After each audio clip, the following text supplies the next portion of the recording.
दूसरा कारण जो था, विजयी होने के बाद भी अगर सगे संबंधी नहीं होंगे तो आनंद कैसे प्राप्त करेंगे। तीसरा कारण था कि अगर लोगों को मारेंगे तो वो पाप कर्म होगा, और पाप कर्म का फल बहुत बुरा होता है। और चौथा कारण हमने देखा था कि परिवार के वयोवृद्ध लोगों को मारने से परिवार के सम परंपराएं नष्ट हो जाएंगी, जिससे कि अवांछित संतानें प्राप्त होंगी। स्त्रियां दूषित होने के कारण अवांछित संतानें प्राप्त होंगी।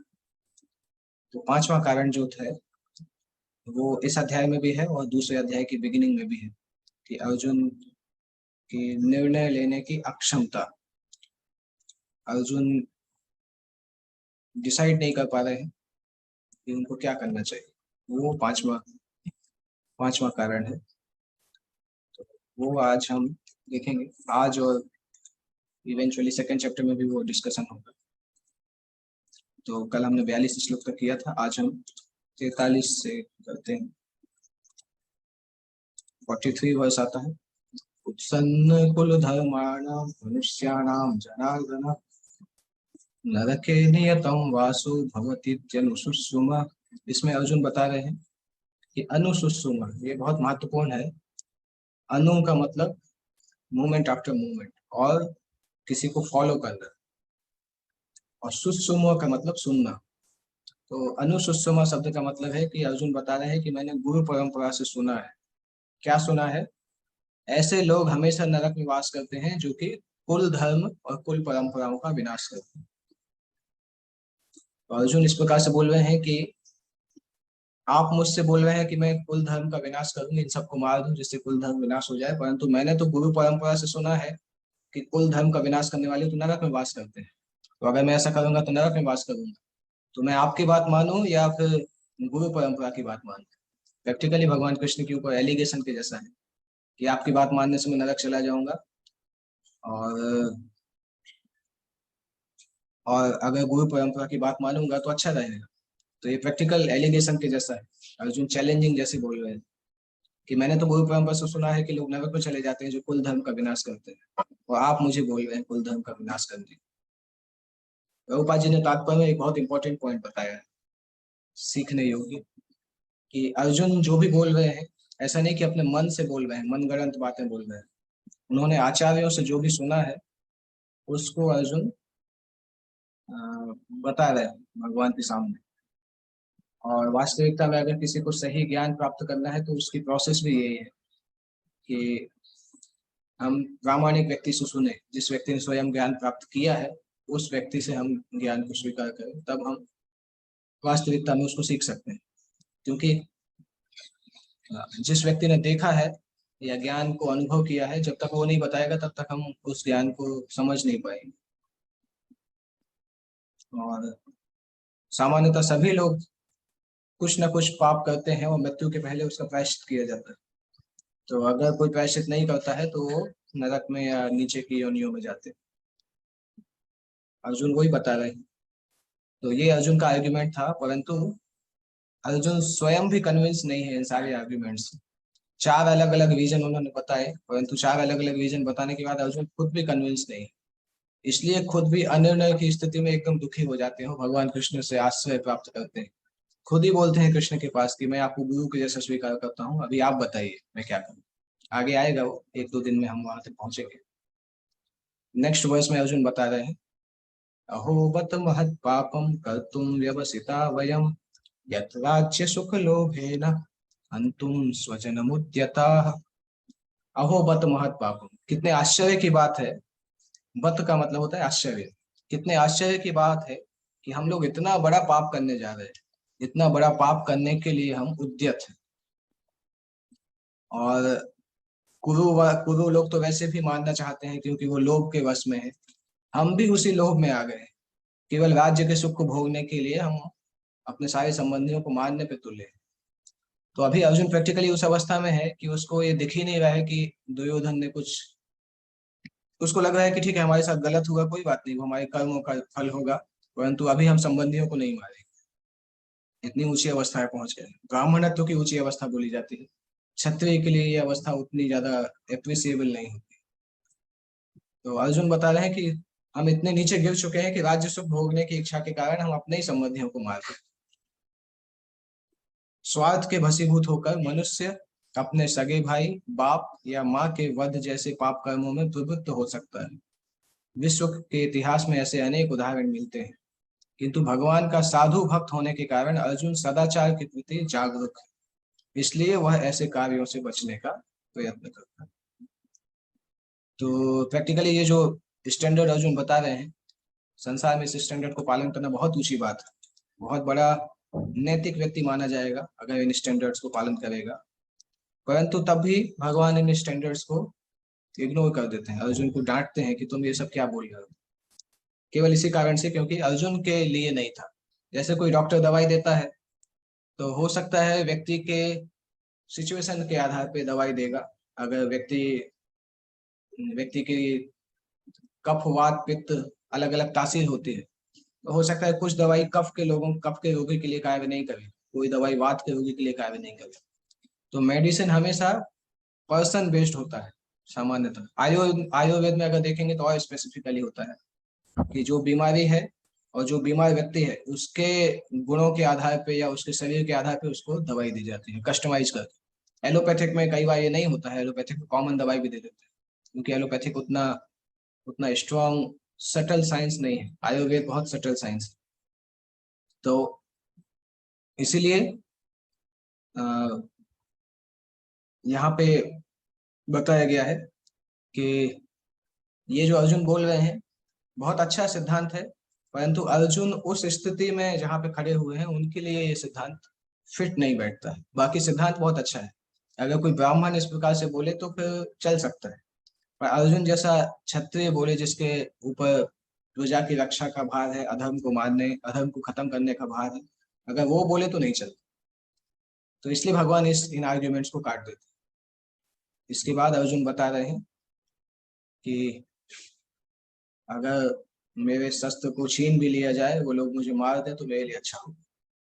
यदि माम प्रतीकारम अशस्त्रम शस्त्रपाणयः धातुराष्ट्रारणे हन्युस्तन्मे क्षेमतरम भवेत्। क्या बताते हैं?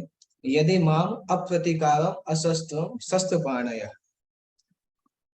मैं तो युद्ध नहीं करूंगा और प्रतिकार भी नहीं करूंगा। प्रतिकार का मतलब होता है प्रतिरोध, विरोध करना। और मैं अपने शस्त्र भी त्याग दूंगा। अप्रतिकारम अशस्त्रम, मैं प्रतिकार भी नहीं करूंगा और मैं शस्त्रों को भी त्याग दूंगा। और उन लोगों के पास तो शस्त्र शस्त्र हैं, कुरुवंशी के पास, दुर्योधन के पास। तो अगर मुझे निहत्थे देख के धृतराष्ट्र के पुत्र मुझे युद्ध में मार भी डाले तो मेरे लिए बहुत अच्छा होगा। तन में क्षेम तरम भवे, मुझे लगता है कि वो मेरे लिए अच्छा होगा। इस अवस्था तक आ चुके हैं कि अभी मैं हथियार नहीं उठाऊंगा, भले ही वो लोग आके मुझे निहत्थे और प्रतिरोध नहीं करने वाला समझ के भी मुझे मार दे तो मेरे लिए अच्छा।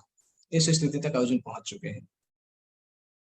अभी क्षत्रियों का नियम होता है कि युद्ध में निहत्थे व्यक्ति पे हमला नहीं करते हैं, और कोई युद्ध करना नहीं चाहता है या प्रतिरोध नहीं करता है तो उस पर भी हमला नहीं करते। ये क्षत्रियों के युद्ध के नियम है, वॉर कोड्स बोलते हैं। तो सामान्यतः तो अगर कोई क्षत्रिय के युद्ध के नियम को पालन करेगा तो अर्जुन पे अटैक नहीं करेगा, क्योंकि अर्जुन के सामने हथियार भी नहीं है, अर्जुन के पास हथियार भी नहीं है, वो युद्ध का प्रतिरोध भी करना नहीं चाहते। परंतु अर्जुन बोल रहे हैं कि अगर वो लोग ये नियम भी नहीं मानते हैं और इस अवस्था में भी मुझ पर आक्रमण कर देते हैं, कोई समस्या नहीं, मैं मरने के लिए तैयार हूँ, युद्ध नहीं करूंगा। और अर्जुन उस समय ये भूल ही गए कि दूसरा पक्ष तो युद्ध करने के पीछे पड़ा ही है। ये युद्ध ऐसा नहीं कि पांडवों की तरफ से लाया गया था, ये युद्ध कौरवों की तरफ से लाया गया था। क्योंकि पांडव तो आप देखेंगे जब विराट नगर से वापस आए थे तो पांडव तो तैयार थे, 5 गांवों के लिए भी तैयार थे। 5 गांव भी इसलिए क्योंकि क्षत्रिय को कुछ ना कुछ तो राज्य करने के लिए चाहिए, तो वो 5 गांवों के लिए भी तैयार थे। परंतु दुर्योधन ने क्या बोला था? 5 गांव तो दूर की बात, मैं आपको एक सुई की नोक के बराबर जमीन भी नहीं दूं। इस प्रकार से दुर्योधन ने बोला था। तो ये जो कुरुक्षेत्र का युद्ध है, ये युधिष्ठिर या अर्जुन के द्वारा नहीं बुलाया गया था, ये युद्ध वास्तविकता में दुर्योधन के द्वारा था। अर्जुन ने उस पर विचार नहीं किया, उस समय भूल गए, उन्होंने उस पर विचार नहीं किया कि दूसरा दल युद्ध करने के लिए कितना उद्यत है। इन सब लक्षणों का कारण उनकी दयाद्रता है, जो भगवान के महान भक्त होने के कारण उत्पन्न होगी। भगवान के भक्त थे इसलिए इतने उच्च विचार उनके मन में आ रहे थे। ये जो श्लोक है ये लास्ट श्लोक है। संजय उवाच एवमुक्त्वा अर्जुनः संख्ये रथोपस्थ उपाविशत्